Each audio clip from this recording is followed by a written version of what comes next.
Steve Irwin was the iconic face of wildlife farms around the world, and his tragic death in the midst of the natural environment has sent shockwaves through the global community and devastated his legions of devoted followers. His wife Terry and their children were on vacation in Tasmania when they learned of Steve Irwin's death. They were devastated and unable to console one another over the loss of their husband and father. In this video, we're going to dive deep into the shocking last moments of famous TV star Steve Irwin right before his death. Let's check out what actually happened.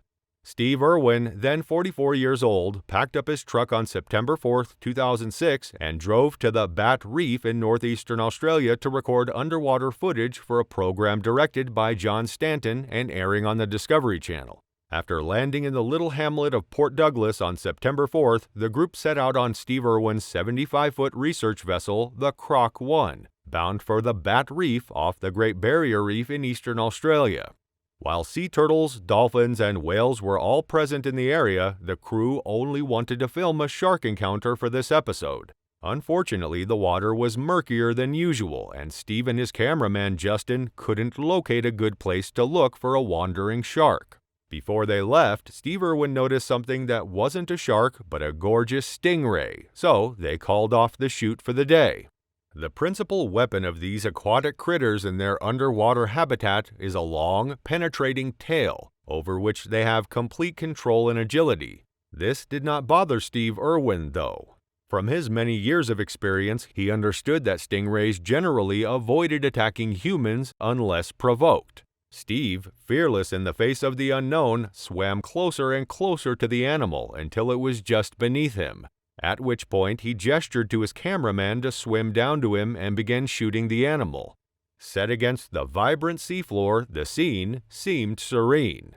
As Justin Lyons came closer to Steve Irwin, neither of them realized what was going to happen. Stingrays generally swim away from or bury themselves in the sand when they encounter humans.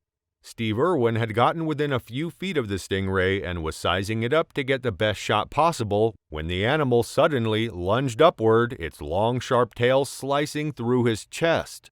He didn't realize the severity of the attack at first, and a numbing sensation swept over his body. You might assume that he sprinted to the boat at that point, but that wasn't the case. Steve Irwin warned Justin to keep shooting no matter what happened before they attempted to swim back. Justin Lyon, however, was well aware of the reality. Steve had been stabbed in the chest, leaving a 2-inch gash, and he was now bleeding profusely, turning the water a scarlet color. Steve Irwin's injuries became clear when they finally came to the surface, and Justin urged him to swim to shore. Screaming to Justin that his lungs had been perforated, Steve Irwin was actually suffering from significant blood loss after a stingray's tail had cut into the side of his heart. When Justin Lyons saw that Steve Irwin was hurt, he told the boat's crew that they needed to get him medical attention immediately. His co-workers got him into an inflatable motorboat and sped off to try to get him back to shore as soon as possible.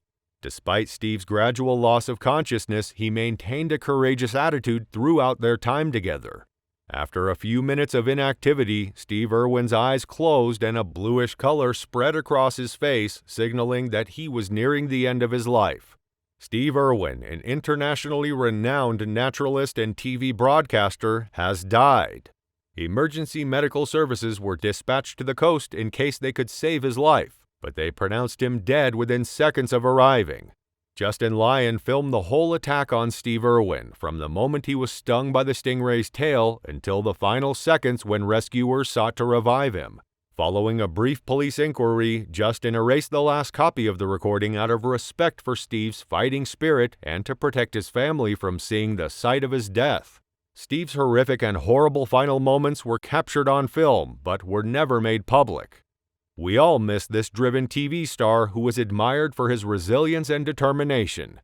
Exactly what was it about Steve Irwin that you found so endearing? Leave your thoughts in the section below.